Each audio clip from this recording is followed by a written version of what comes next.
तो आज हम पढ़ने वाले हैं क्लास 10 का चैप्टर नंबर 9 जिसका नाम है लाइट।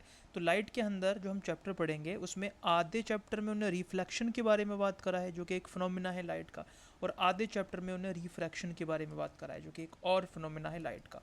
तो किसी भी टॉपिक को, किसी भी चीज़ को पढ़ने से पहले हमारा क्या अप्रोच होती है, हमारी यही अप्रोच होती है कि हम उसके बेसिक्स समझ लें। तो इस लेक्चर में हम सिर्फ और सिर्फ बेसिक्स कवर करने वाले हैं।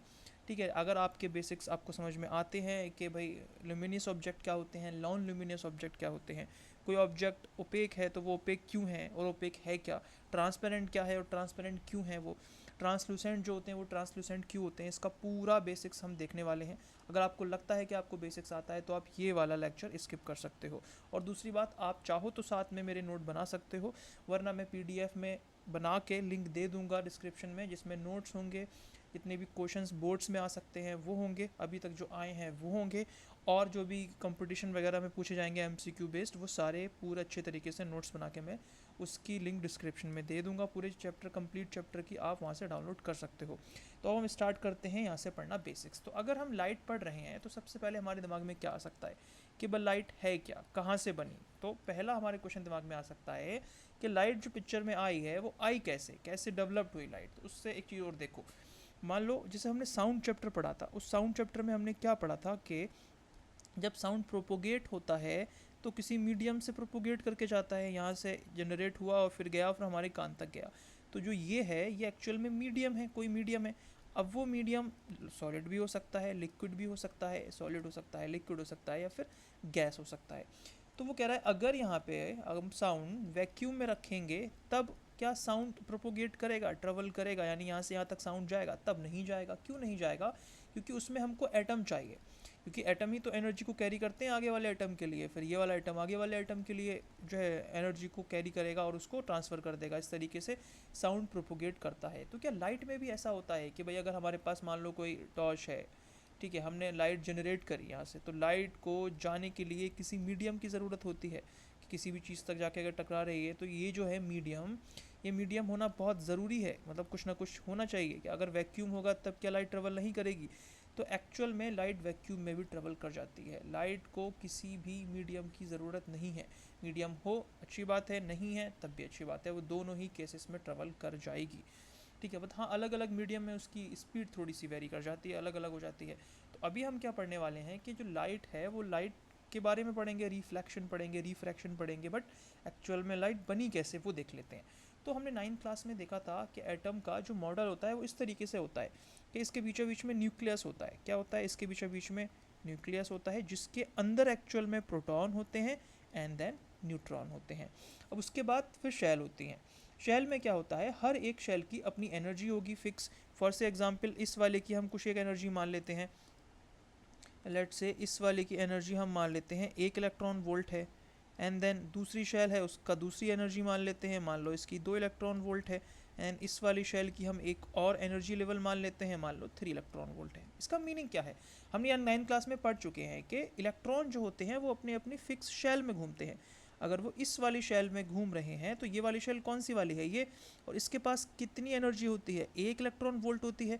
तो जितने भी इलेक्ट्रॉन इस वाली शेल में घूमेंगे उनके पास 1 इलेक्ट्रॉन वोल्ट होगा। ना ज़्यादा एनर्जी होगी ना ही कम एनर्जी होगी। ऐसे ही इससे ऊपर वाली शेल जो है, इस वाली शेल में अगर इलेक्ट्रॉन घूम रहे हैं तो ये शेल कौन सी वाली है, ये वाली शेल जो है एक्चुअल में ये वाली है। तो इसमें कितने हैं, इसमें 2 इलेक्ट्रॉन वोल्ट हैं, तो सिर्फ 2 इलेक्ट्रॉन वोल्ट वाले इलेक्ट्रॉन ही यहाँ पे घूम सकते हैं। ठीक है, और अच्छा ये सिर्फ 2D है, इस तरीके से एक्जैक्टली एटम का स्ट्रक्चर नहीं होता है। ठीक है, ये सिर्फ 9th क्लास तक या 10th क्लास तक अभी समझ लो ऐसा ही होता है, उसके आगे जाके देख लोगे कि एक्चुअल में ऐसा नहीं होता है। तो ये जो इलेक्ट्रॉन है इसमें 2 होंगे, ऐसे ही इस वाले में कितने होंगे, इस वाले में 3 इलेक्ट्रॉन होंगे, क्योंकि ये वाली शेल में जो है 3 इलेक्ट्रॉन वोल्ट है। इसका मीनिंग ये हो गया कि हर एक शेल में जो इलेक्ट्रॉन घूमते हैं वो फिक्स एनर्जी के साथ घूमते हैं।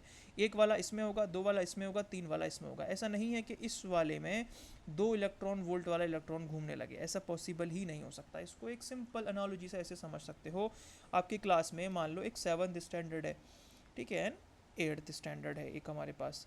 अब रूल ये है कि जब कोई भी एंटर करेगा तब वो आईडी कार्ड दिखाएगा एंड एंटर करेगा। तो सिर्फ 7th वाला 7th में कर सकता है, 8th वाला भी आईडी कार्ड दिखाएगा एंड एंटर करेगा, एग्जिट करते टाइम भी यही रूल है।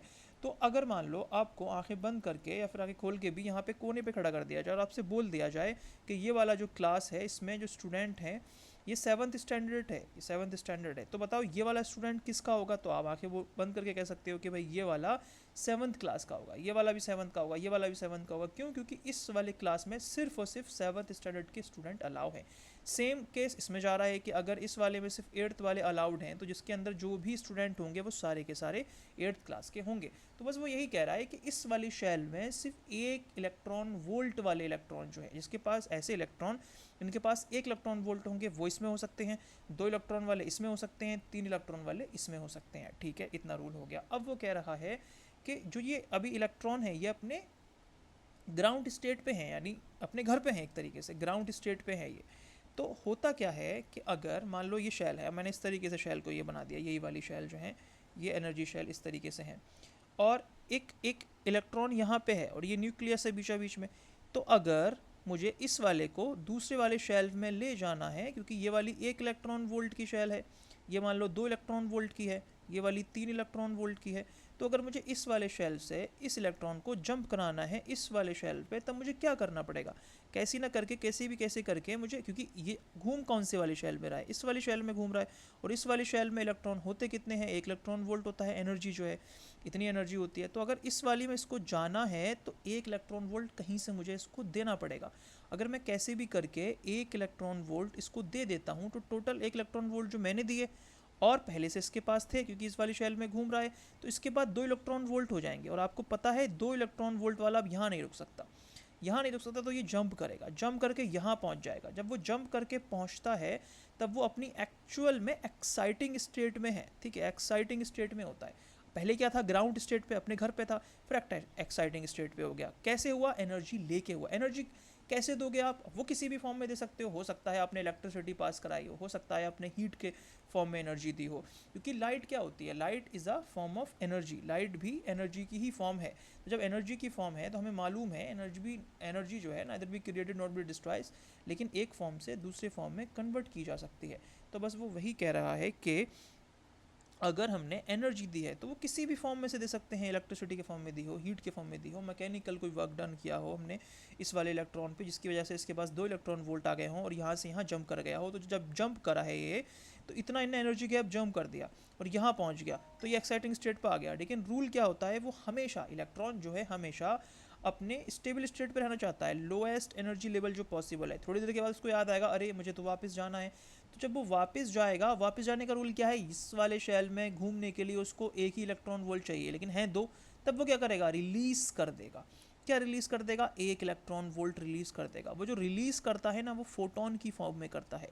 ये फोटोन क्या है? बस एक पैकेट है समझ लो एनर्जी का, वही लाइट बन जाती है जाके। इसका मीनिंग ये हो गया, जो लाइट जनरेट होती है वो कहीं ना कहीं इस तरीके से होती है कि मेरे पास कोई एक एटम है, इसके अंदर इलेक्ट्रॉन होंगे और इस तरीके से शेल होगी। तो मैंने अगर उसको एनर्जी दी, अब वो एनर्जी किसी फॉर्म में हो सकती है, इलेक्ट्रिसिटी, हीट या किसी भी फॉर्म में हो सकती है। जब मैंने उसको एनर्जी दी, एनर्जी देने के बाद कहीं ना कहीं ये हुआ होगा, ये वाला इलेक्ट्रॉन ने एनर्जी लेके इस वाली शेल में आ गया होगा। ठीक है, इस वाली शेल में आ गया। फिर जब उसे याद आया होगा नहीं मुझे वापस जाना है, तो वो वापस अपने ग्राउंड स्टेट पे गया होगा। जब वो ग्राउंड स्टेट पे गया होगा तब उसने एनर्जी रिलीज़ करी होगी। वो जो एनर्जी है वही फोटोन है वो एक्चुअल में, फोटोन। ठीक, एनर्जी के पैकेट जो है उसी को हम लाइट कह देते हैं। तब उसने लाइट इमिट कर दी। इसका मीनिंग ये हो गया, ओके हमारे पास कोई, अब क्योंकि एटम क्या है, एटम बहुत सारे एटम मिलाओगे तो मैटर बन जाएगा। कोई भी मैटर है या फिर कोई भी पार्टिकल है, अगर हम एनर्जी दे रहे हैं तो वो अंदर क्या हो रहा है? वही ग्राउंड स्टेट से एक्साइटिंग स्टेट पे जा रहे हैं इलेक्ट्रॉन, एंड देन वापस उसी स्टेट पे जब आ रहे हैं तब वो एनर्जी रिलीज़ करते हैं। तब होता क्या है? वो लाइट रिलीज़ करते हैं एक तरीके से। ठीक है, तो यहाँ से कॉन्सेप्ट आया ल्यूमिनियस ऑब्जेक्ट का। तो ल्यूमिनियस ऑब्जेक्ट कौन से ऑब्जेक्ट होते हैं? कि सिंपल सी बात है, अभी तो हमने पढ़ा कि अगर हम उस पर से इलेक्ट्रिसिटी पास करा रहे हैं या कोई सी भी एनर्जी फॉर्म हो सकती है, तब वो रिलीज़ करते हैं। क्या एनर्जी रिलीज़ करते हैं? वो एनर्जी किस फॉर्म में होती है? लाइट की फॉर्म में होती है।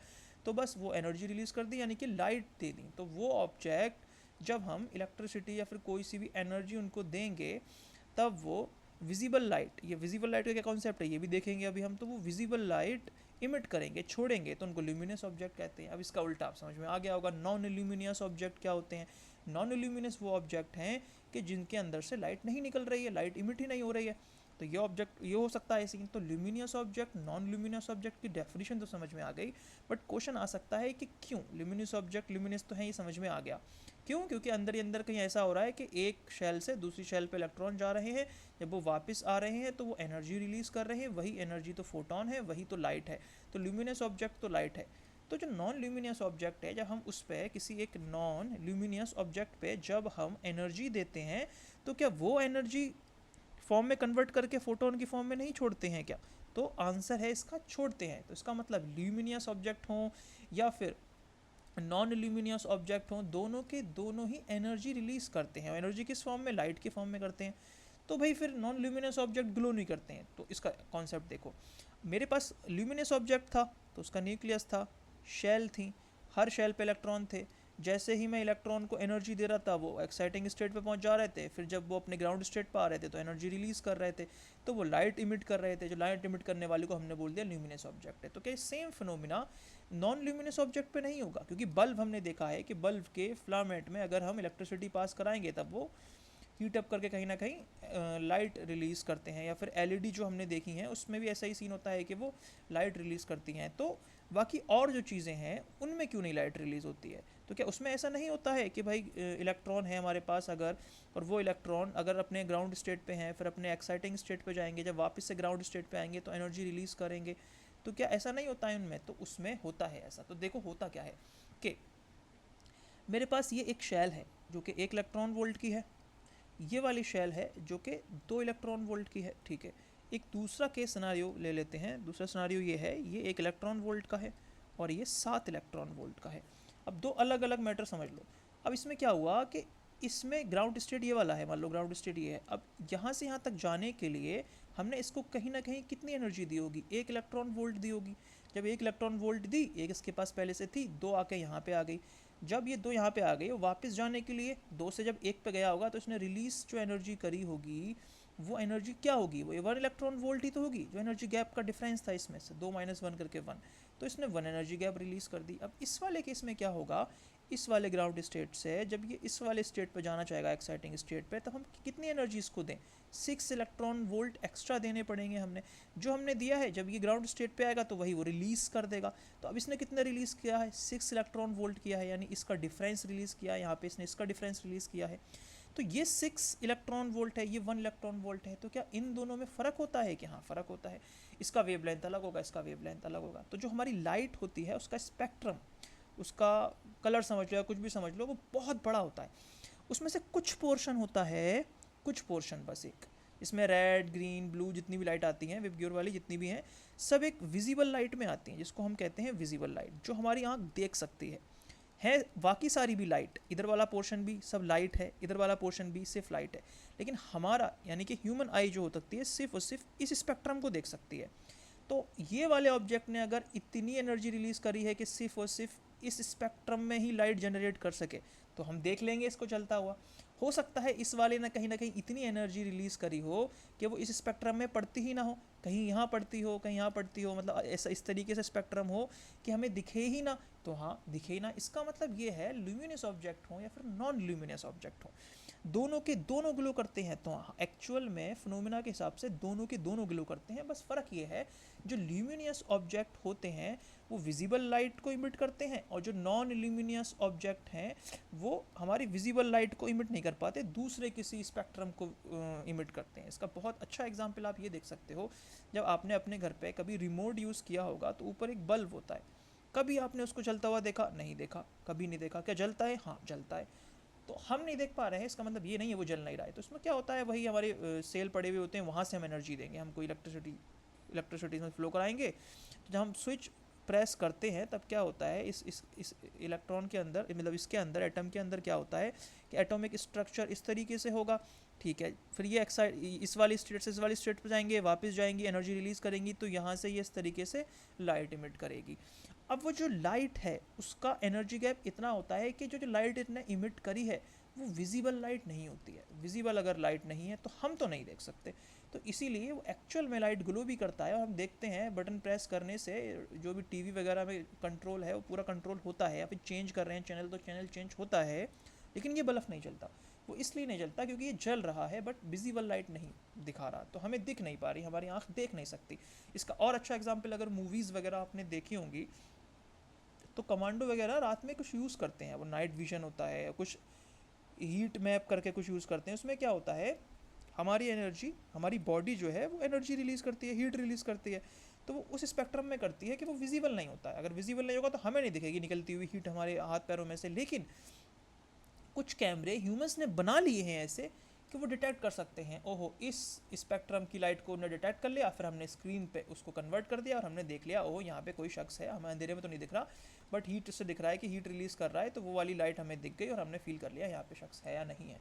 तो अब पूरा अगर हम रिविजन करें तो क्या था, कुछ नहीं था, हम ल्यूमिनियस और नॉन ल्यूमिनियस ऑब्जेक्ट के बारे में क्लासिफिकेशन कर रहे थे। Luminous and then non luminous object के बारे में क्लासिफिकेशन कर रहे थे। तो उससे पहले हमने ये तो देखा था लाइट बनती कैसे है, वो हम देख चुके हैं कि किसी एक एनर्जी लेवल से, इलेक्ट्रॉन का एक एनर्जी लेवल होता है, उसके ऊपर वाले एनर्जी लेवल पे जब इलेक्ट्रॉन जाता है तो वो एक्साइटिंग स्टेट पे आ जाता है, तो उसको वापस आना ज़रूरी है।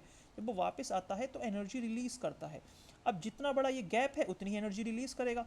तो हर किसी एटम का अलग अलग गैप होता है, हाइड्रोजन का अलग है, हीलियम का अलग है। हाँ, तो अलग अलग एटम की अलग अलग एनर्जी गैप होता है। जब अलग अलग एनर्जी गैप है तो अलग अलग एनर्जी रिलीज़ करेंगे, जब अलग अलग एनर्जी रिलीज़ करेंगे तो अलग अलग स्पेक्ट्रम रिलीज़ करेंगे। तो इसीलिए कुछ ल्यूमिनियस बन जाते हैं, यानी उस एनर्जी को रिलीज़ करते हैं, यानी कि लाइट को रिलीज़ करते हैं जो हमारी आंख देख ले। कुछ नॉन ल्यूमिनियस बन जाते हैं, हम नहीं देख पाते हैं। तो ल्यूमिनियस नॉन ल्यूमिनियस अब आपकी बिल्कुल क्लियर हो गया होगा। देखो मेरी आदत क्या है, मैं सब्जेक्ट नहीं पढ़ाता हूँ, मैं सिलेबस पढ़ाता हूँ। सब्जेक्ट में और सिलेबस में फ़र्क क्या है, सब्जेक्ट में सिंपली ये है कि आपके जो पेपर में आना है, बुक्स में लिखा हुआ है, इस तरीके से आपने पढ़ाया, जो भी तरीका है, एक पैटर्न है वो फॉलो कर लिया आपने, लिखा, याद करा, पेपर में जाके लिखा, इन सब भूल गए, बात खत्म हो गई। और सिलेबस में क्या होता है, सिलेबस में ये होता है रियल लाइफ में कोई प्रॉब्लम आप देख रहे हो कि ये कैसे होता है, तो जितनी भी अभी तक जितनी भी नॉलेज आपने गैदर करी है उसका यूज़ करके आप ये बता सको अच्छा ये इसलिए होता है, ये इसलिए होता है, तो वो सिलेबस होता है कवर करना।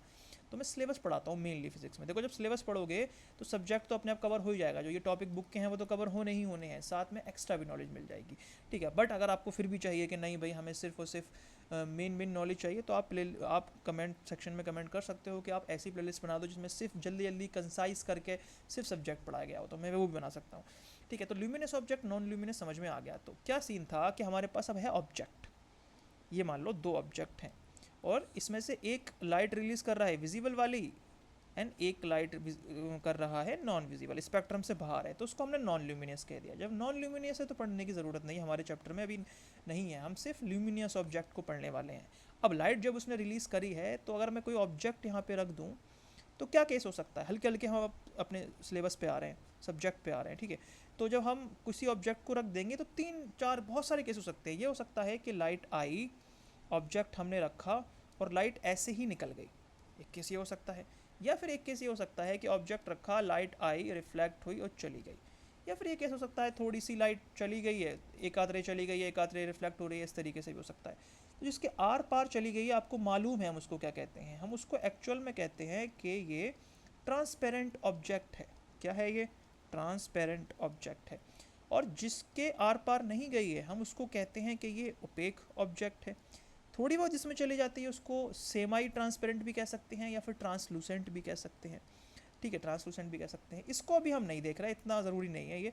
ये दो ऑब्जेक्ट जो हैं हल्के हल्के पूरा अब हम बेस हमारा क्लियर हो रहा है कि अभी तो हमें पता है ये लाइट जो आई है वो लाइट आई कहाँ से है, किसी एक ल्यूमिनस ऑब्जेक्ट ने छोड़ी होगी। ल्यूमिनस कैसे बना रहा है लाइट को हमने वो भी देख लिया, एक एनर्जी गैप से दूसरी एनर्जी गैप में जो इलेक्ट्रॉन जंप कर रहे हैं तो वो कहीं ना कहीं एनर्जी रिलीज़ कर रहे हैं। कितनी कर रहे हैं, इतनी उन्होंने ली थी उतनी कर दी। तो अलग अलग एनर्जी अलग अलग स्पेक्ट्रम में होती हैं, तो कुछ दिख जाती हैं कुछ नहीं दिखती हैं। जो दिख जाती हैं वो ल्यूमिनियस है, जो नहीं दिखती वो नॉन ल्यूमिनियस हैं।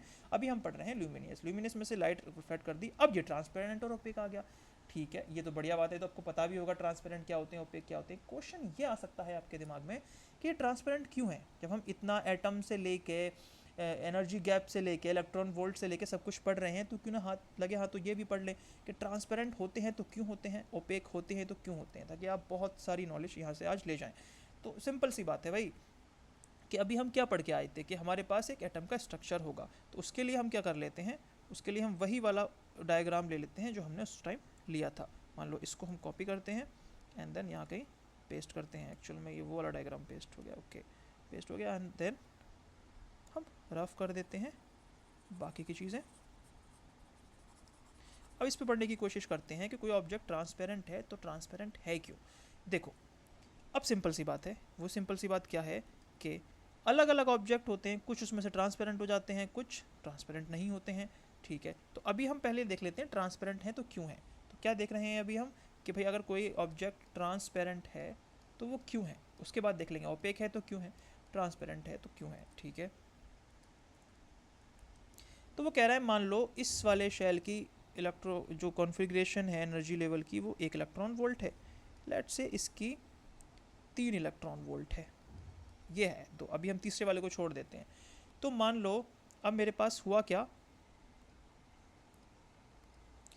कि यहाँ पे कोई एक इलेक्ट्रॉन है, तो उसमें पहले से 1 इलेक्ट्रॉन वोल्ट होगा, तभी तो वो इस वाली शेल में घूम पा रहा है। ठीक है, अब ये ऑब्जेक्ट है जिसके ये एक उसका एटम है जो वो ऑब्जेक्ट था, जो हमारे पास एक ऑब्जेक्ट था जो लाइट आ रही थी, तो हम इस ऑब्जेक्ट के एटम को पढ़ रहे हैं। अंदर ऐसा क्या हो रहा है कि लाइट आर पार चली जा रही है। तो देखो लाइट आई तो लाइट इस तरीके से आएगी, उसका भी एक फिक्स कोई एनर्जी होगी। तो मान लो वो आ रही है आपकी 1 इलेक्ट्रॉन वोल्ट की लाइट, तो ये यहाँ तक आई आई आई और इस इलेक्ट्रॉन के पास जाके इनने एनर्जी इसको दे दी।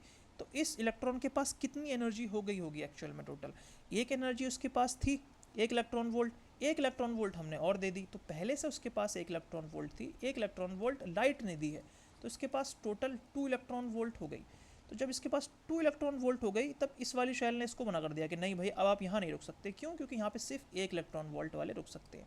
तो इसने जंप करने के लिए ट्राई करा, जब उसने जंप करने के लिए ट्राई करा तो उसके पास सिर्फ 2 इलेक्ट्रॉन वोल्ट थे, लेकिन उसके बराबर वाली शेल में जंप करने के लिए उसको एनर्जी कितनी चाहिए थी, उसको 3 इलेक्ट्रॉन वोल्ट चाहिए थी, और इस वाले को मान लो 5 इलेक्ट्रॉन वोल्ट चाहिए थी। तो है इसके पास 2 और चाहिए 3, तो क्या ऐसा हो सकता है कहीं ये बीच में रुक जाए? नहीं, फिजिक्स में ऐसा नहीं होता है, ये रूल के खिलाफ हो जाएगा। या तो वो यहाँ रुकेगी या फिर यहाँ रुकेगी, इसका मतलब या तो 1 इलेक्ट्रॉन वोल्ट होगा या 3 इलेक्ट्रॉन वोल्ट होगा, उसके बीच में कहीं भी नहीं हो सकता। तो अब वो 2 इलेक्ट्रॉन वोल्ट का क्या करे, क्योंकि ना तो वो उससे जंप कर सकती है ऊपर और ना ही उसको रख सकती है साथ में, तो क्या करेगी? कुछ नहीं करेगी, वो डिस्टर्ब ही नहीं करेगी उसको।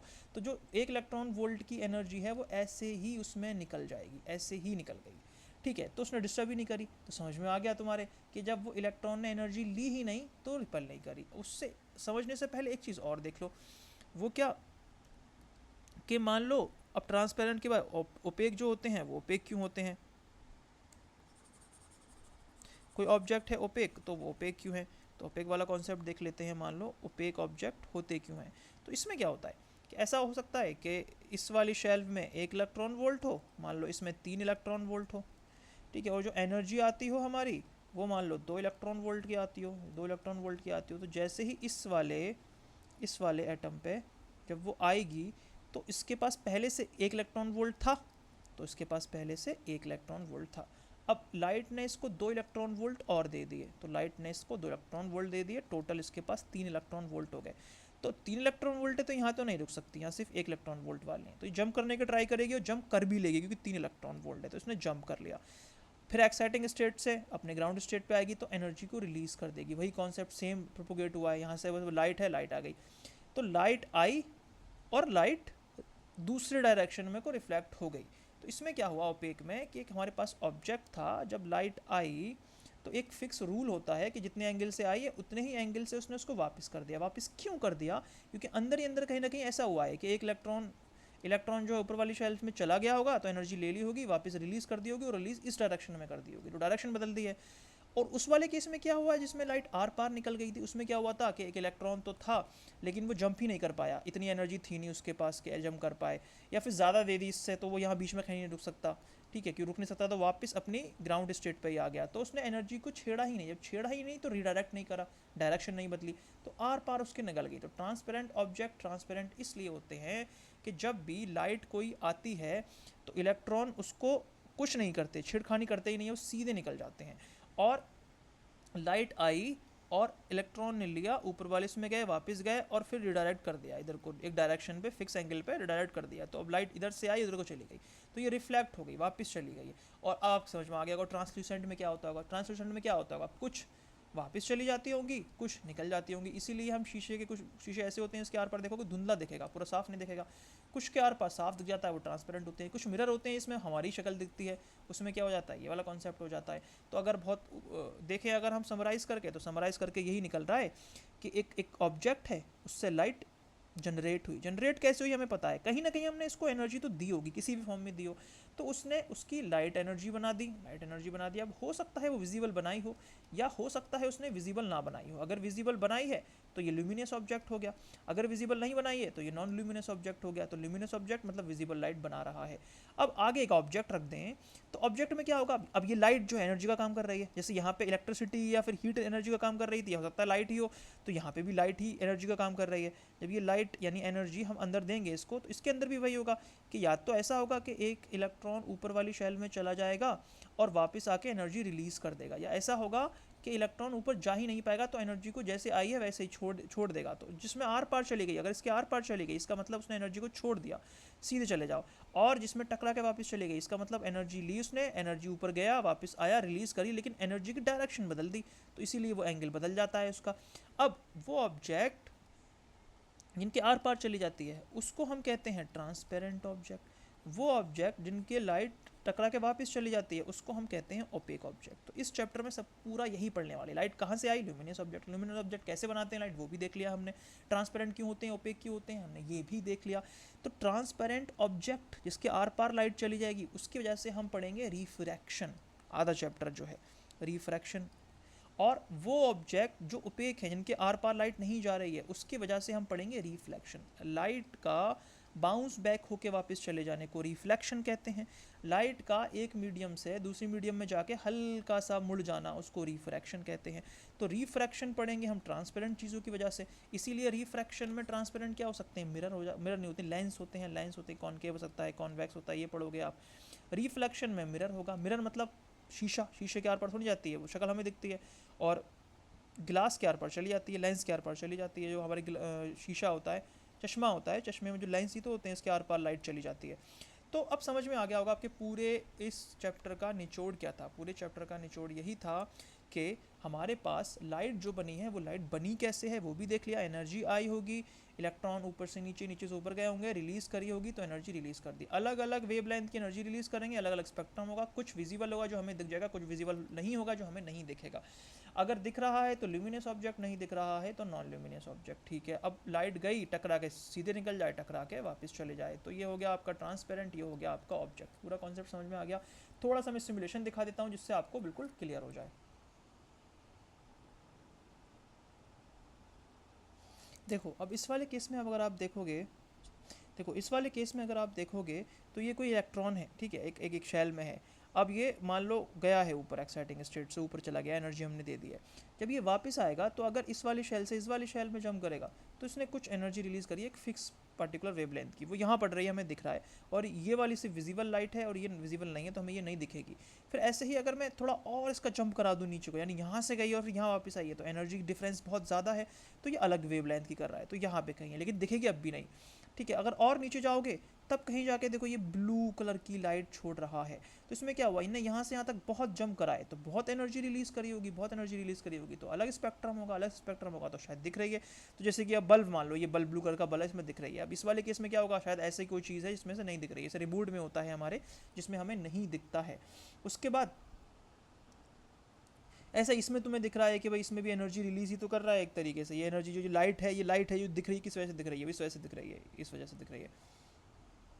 ठीक है, जैसे इसमें, और हमने देखा था कि कुछ होते हैं, जैसे इसमें एनर्जी आपने देखा भी, यहाँ पे इसने ऑब्जॉर्व कर ली, इलेक्ट्रॉन ने जंप किया होगा, फिर वापस गई होगी, तो इसने रिफ्लेक्ट करके डायरेक्शन बदल दी। किसी किसी में क्या होता है एटम में, ये अगर एनर्जी जा रही है और बिल्कुल सीधे निकल जाएगी और कुछ भी छेड़खानी नहीं होगी उसमें, तो उसको हम ट्रांसपेरेंट ऑब्जेक्ट के एटम कह देते हैं। तो इस तरीके से यही पूरा बेसिक्स था। अब नेक्स्ट लेक्चर में हम पूरा कवर करने वाले हैं कि इसका क्या क्या होने वाला है सब्जेक्ट सिलेबस। ठीक है, तब तक के लिए बाय, टेक केयर।